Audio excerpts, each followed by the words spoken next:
लघुचाप वर्षा रे उबुटुबु भद्रक जिलार चांदबाली सहर ड्रेनेज व्यवस्था ठीक नथिबारु निष्कासन होई पारुनी वर्षा जल फल नाही नथिबा असुविधार सम्मुखीन होउछंती चांदबालीवासी।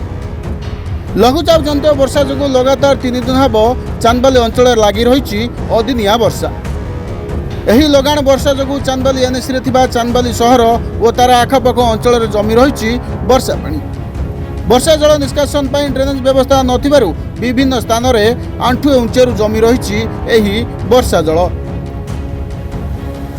एठार थिबा डाक्तरखाना, तहसील ऑफिस, ब्लॉक ऑफिस और आहार केन्द्र, रास्ताघाट आदि विभिन्न स्थान में बहु परिमाण में जमी रहिछि वर्षा पानी।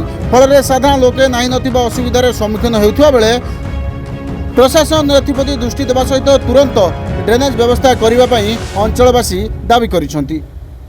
लगाण वर्षा 3 दिन धरी जो चली चांदबाली अंचल आप देखुए सबुआड़े पानी, खाली रास्ता घाट पानी नुहे, मेडिकल कैंपस भितर पानी, आहार केन्द्र आगे पानी, बस्ती भितर पानी। चांदबाली रे ड्रेनेज व्यवस्था संपूर्ण भाव में विपर्यस्त हो जाए। तेणु ना प्रशासनिक अधिकारी माने एप्रति सचेतन अच्छा ना सरकार सरकारी दल कार्यकर्ता माने एप्रति सचेतन अच्छा। तेणु ये जो वर्षा 3 दिन लगाण वर्षा है ये सूचय दौची जदि सरकार किंबा प्रशासनिक अधिकारी बा सरकारी दल रे थिबा कार्यकर्ता माने एप्रति सचेतन न हुंती ताले चांदबाली रे आगामी दिन रे एटा भयंकर परिस्थिति सृष्टि हबो। साले होला असुविधा रोषेबास करा पई खाय पई असुविधा, घरे सुया पई असुविधा, बसे भी खाई पारंतनी, सब बड़ प्रॉब्लम एभली असुविधा।